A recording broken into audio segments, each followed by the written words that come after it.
भारत दुनिया के उन देशों में शुमार है जहां कन्विक्शन रेट यानी कि सज़ा मिलने की दर सबसे कम है।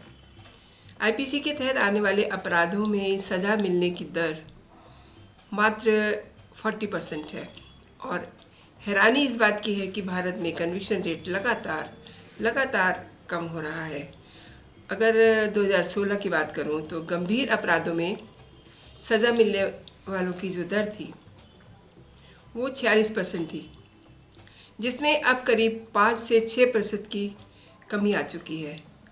और एनसीआरबी के आंकड़ों की बात करूं तो 2016 में गंभीर अपराधों के मामलों में 5,96,000 लोगों को सज़ा मिली थी, जबकि 6,78,000 लोग बरी हो गए थे।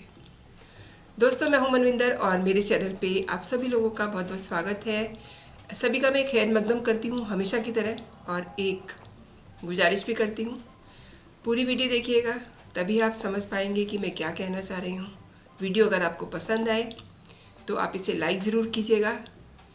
अगर आप पहली बार मेरे चैनल पे आए हैं तो आप मेरे चैनल को सब्सक्राइब भी कर सकते हैं और अपनी राय कंटेंट पे ज़रूर दीजिएगा, वो मेरे लिए बहुत कीमती है।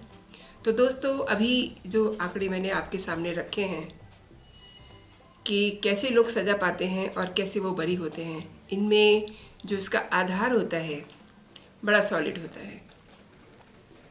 मसलन शबनम के केस को लें, इसमें सब्सटेंशियल एविडेंस उस वक्त पुलिस के पास नहीं थे, गवाह नहीं थे, वो प्रूफ भी नहीं था जिससे वो उस रात की घटना साबित हो। कुछ भी नहीं था पुलिस के पास। ऐसे में पुलिस क्या करती? उसके पास एक ही चारा बचा था, कड़ी पूछताछ। सो वो किया गया और शबनम ने कड़ी पूछताछ के बाद जो कहानी बताई वो सब आपके सामने है। किस तरीके से उस रात सब कुछ हुआ। इस बात को इस समय लगभग 14 साढ़े 14 साल होने को आए हैं, लेकिन आज भी बावनखेड़ी के आसपास के गांव में कोई अपनी लड़की का नाम शबनम नहीं रखता है। क्यों?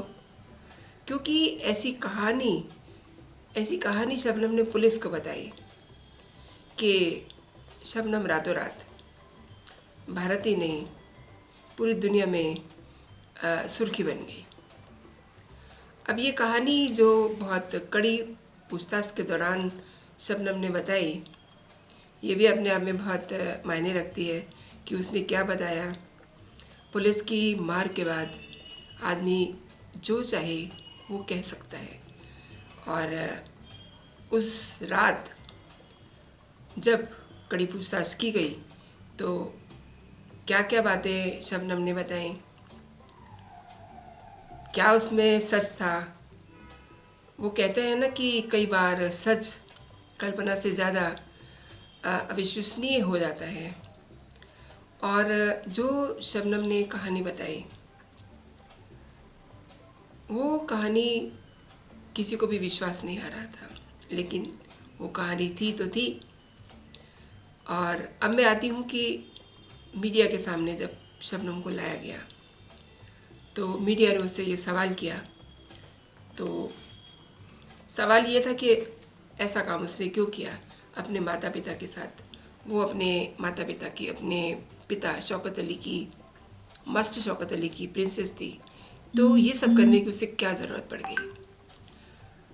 उसका एक लाइन का जवाब था, गलती हो गई, मुझे माफ़ कर दो। लेकिन दोस्तों, बहुत सारे जो उस समय मीडिया के लोग थे, पत्रकार थे, उन्होंने देखा था कि शबनम की उस समय क्या हालत है, किस हाल में थी वो अपने होश हवास में नहीं थी।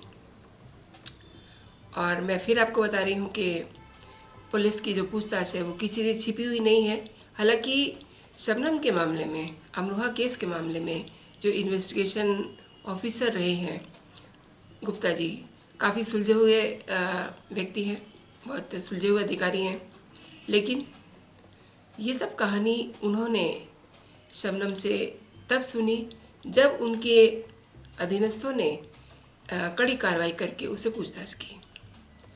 आज मैं कुछ बातों से पर्दा उठाना चाहती हूँ। बावनखेड़ी के जो लोग हैं आज भी उस रात को याद करते हैं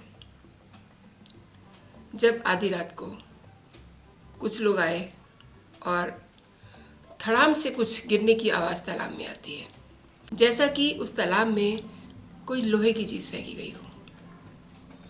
और अगले दिन सबूत के तौर पे पूरी घटना में जो इस्तेमाल किया गया था सबूत, उसको उसी तालाब में से पुलिस निकाल लेती है। वो सबूत था कुल्हाड़ी।